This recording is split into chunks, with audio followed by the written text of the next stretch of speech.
Бүгін 1 март Кыргыз Республикасының футболдық сезоны старт алған тұрат. Карабалта шаарындагы Манас спорттық комплексінде 2024 жылғы чемпион Абдышата командасы өлкөнүн кубок ээси Мурас Юнайтед менен суперкубок үчүн болгон беттеште кез келгени турат. Суперкубок беттеши Карабалта шаарында өткөрүлгөндүгү бекеринен эмес. Бул шаар Кант менен Жалал Абад шаарынын так ортосунда жайгашып, эки команданын ортосунда нейтралдык талаа болуп берди.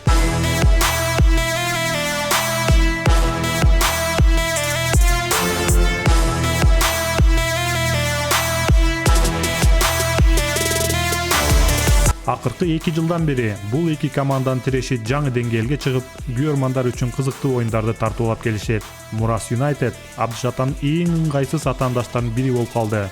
Себеби Кыргыз Республикасынын кубогунун финалдарында 2 жолу Канттык команданы жеңип алган. Абдышата командасы суперкубоктун 2 жолку ээси, алгачкы ирет 2016 жылы жана өткөнкү сезондо суперкубокту жеңген болчу. Ал эми Мурас Юнайтед суперкубокту бир дагы жолу жеңилек, бирок 2 жолу катары менен өлкөнүн кубогун жеңип алган. Күйөрмандар жаңы футболдук сезонду сагынган экен. Манас стадиону жылдын алгачкы беттешин көрүү үчүн келген күйөрмандарга толду. Беттеш Кыргызстандын 20-кылымдын мыкты футболчусу Юсуп Мусаевке арналган аза күтүү мүнөтү менен башталды. Бул беттеш VAR системасын колдонуу менен өттү. Оюн жүрүшүндө эки командада тең жаңы келген легионер оюнчулар көзгө түштү.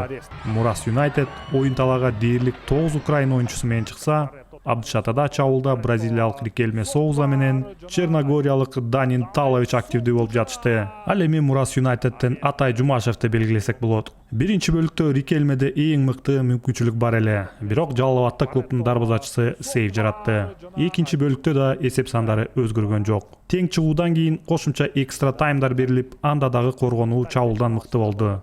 Ошентип, жеңүүчү пенальти сериясында аныкталмай болду. Рикельме Соуза. Сокку жана гол! Абдышата! Кыргыз Республикасынын 2025 жылкы суперкубок ээси!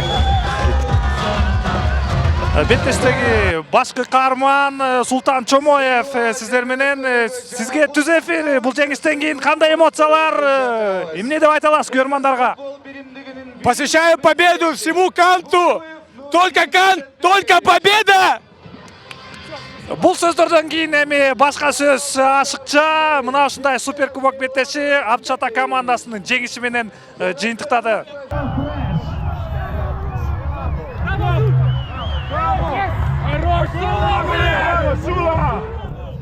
Албетте, биринчи сезондун биринчи оюну болгон үчүн баягы оюнга кириш кыйыныраак болду.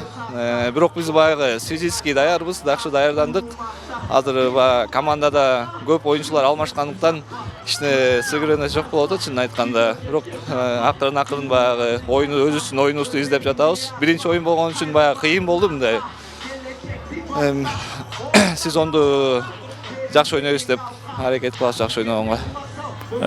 Мурас Юнайтед командасына бир катар жаңы маштыруучу, ошондой эле аны менен катар эле украиналык оюнчулар көпчүлүк келиптир. Анан старттык курамда дагы жергиликтүү оюнчулардын запаста калып калышы силерге канчалык таасир берүүдө? Же бул атайын командалык чечимби, же башкы маштыруучунун чечими атайын? Албетте, бул башкы маштыруучунун чечими. Башкы маштыруучу кандай чечсе биз эчтеке кыла албайбыз. Жакшы ойносоң да, заменада отурсаң да, баягы башкы маштыруучу эмне деп чечсе, ошондой болот да. Биз оюнчулар катары башкы маштыруучуну угабыз, башкы маштыруучу эмне деп чечсе ошондой болот. Пенальти сериясын маштырдыңар беле бул оюнга чейин? Чын айтсак жок, маштырга эмес. Өзү баягы пенальтилерди эч ким отрабатывать этпейт деле, баасы андай командаларчы. Бул лотерея. Кимдин күнү болсо ошо отат да пенальтиден.